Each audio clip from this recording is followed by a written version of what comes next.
నిజామాబాద్ జిల్లా ఆసుపత్రిలో జరిగిన ఘటన దుమారం రేపింది. స్ట్రెచర్ లేక రోగి కాళ్లు పట్టుకొని అతడి బంధువులు ఈడ్చుకెళ్లిన సంఘటన కలకలం రేపింది. దీనికి సంబంధించిన వీడియో వైరల్ అయింది. దీనిపై మంత్రి హరీష్ రావు సైతం సీరియస్ అయ్యారు, విచారణకు ఆదేశించారు. ఈ ఘటన తీవ్ర చర్చనీయాంశం కావడంతో జిల్లా ఆసుపత్రి సూపరింటెండెంట్ ప్రతిమారాజ్ స్పందించారు.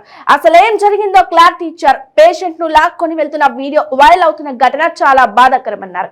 31న ఆ వ్యక్తిని హాస్పిటల్ కి తీసుకొచ్చినప్పుడు మద్యం తీసుకొని ఉన్నట్లు గుర్తించామన్నారు. సైకియాట్రిక్ కలవాలని చెప్పామన్నారు. క్యాజువాలిటీ నుంచి వెయిటింగ్ హాల్ ఏరియాలో పేషెంట్ ను కేర్ బాయ్ కూర్చోబెట్టాడంటూ వెల్లడించారు.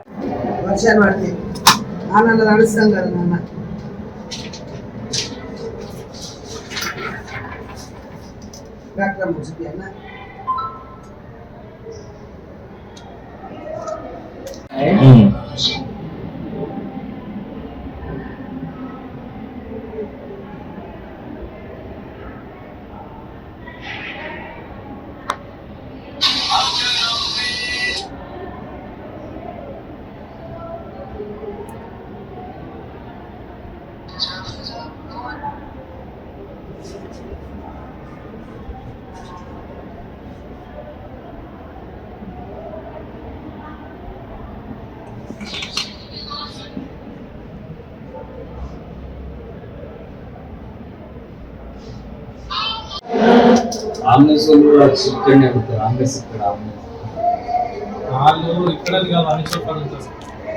ఎక్కడ కూర్చుంటే అలా చైర్ వేసుకుని టేబుల్ వేసుకుని కూర్చుంటే 60 అడుగుతారు. వీళ్ళే సమాధానం చెప్తారు. అక్కడ ఎల్ప్రెస్ దగ్గర కూర్చోవాలి ఎవరు దిక్కున్నారు.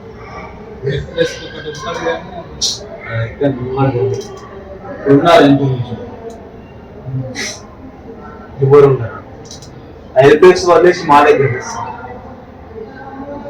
మధు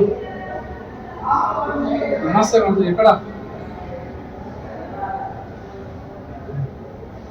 చేసా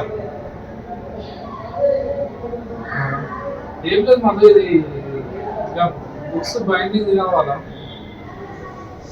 500 pages ఇంతకు తీసుకుని